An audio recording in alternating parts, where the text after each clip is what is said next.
যে আমাকে আপনারা অনেক সময়ই অনেক ব্যাপারে প্রতিবাদ করতে দেখেছেন, সমালোচনা করতে দেখেছেন। আর সত্যি সত্যি আমি বিশ্বাস করি অন্তর থেকে যে সমালোচনা করার বা প্রতিবাদ করার মতো কিছু থাকলে আমি করি। আবার যেখানে সমালোচনা বা প্রতিবাদের মতো কিছু নেই সেখানে করবও না।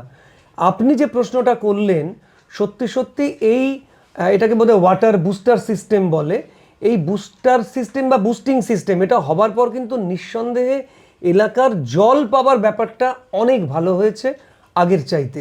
আপনাকে আমি আরেকটা কথা বলি, যখন আপনি আমার কাছে এলেন, আমার যদিও জন্ম হয়েছে বাইরে, কিন্তু আমি এখানকার স্কুলে পড়েছি, এখানেই আমি বড় হয়েছি এবং আজকে আমি এখানে বুড়োও হলাম। এখানকার রাস্তা, পথ, ঘাট, গাছ সব আমার চেনা। কাজেই যদি আপনি আমাকে জিজ্ঞাসা করেন আমি এই ধরনের পরিষেবাগুলি পাই কি না, আমি বলবো নিঃসন্দেহে পাই। এখানকার রাস্তা, পথ, ঘাট পরিষ্কার পরিচ্ছন্ন, সুইপার আসে, রাস্তা পরিষ্কার হয়। আমার এলাকা অনেক বেশি, এখানে শান্তি আছে, সেই জন্য আমি এখানে রয়েওছি, আমি শান্তি পাই। এই জায়গাটার সত্যি কথা বলছি, এই জায়গার তুলনা নেই।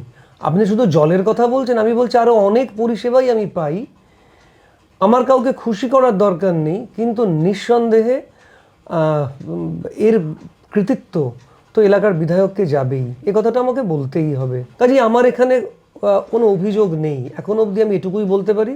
তবে একটা অভিযোগ আমি করব এই গাছ সম্পর্কে, সেটা হচ্ছে আমি ব্যক্তিগতভাবে বিশ্বাস করি আরও গাছ এখানে লাগানো দরকার।